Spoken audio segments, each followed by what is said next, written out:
তো ব্যবহার করা হয়েছে মাদার হিসেবে ব্যবহার করা হয়েছে B650 মাদারবোর্ড, আর সঙ্গে নিচে 7500 এর ভার্সন টাইপের। তার সঙ্গে সব থেকে দামি কস্টলি জিনিস ব্যবহার করা হয়েছে সেটা হচ্ছে 6050 এর সাথে গ্রাফিক্স কার্ড। আর সঙ্গে তার সঙ্গে নিচে MSI একটা 200 Hz এর সুন্দর একটা ব্যাটারলেস মনিটর। আর ভাইকে ডিউটিসি আমরা একটা খুব সুন্দর একটা ARGB কিবোর্ড বাইকে আমরা গিফট করে দিচ্ছি। আমাদের বেশি বাস থেকে গিফট আমাদের থাকে সবার জন্য। তো তোমরা আসো, তোমরাও পাবে।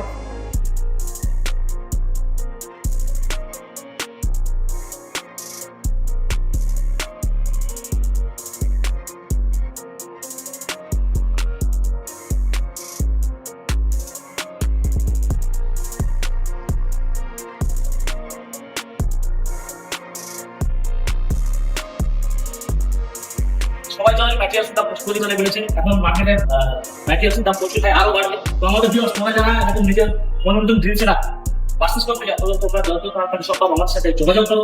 স্ক্রিনে নম্বর দেওয়া আছে, কল করতে পারো অথবা হোয়াটসঅ্যাপ করতে পারো।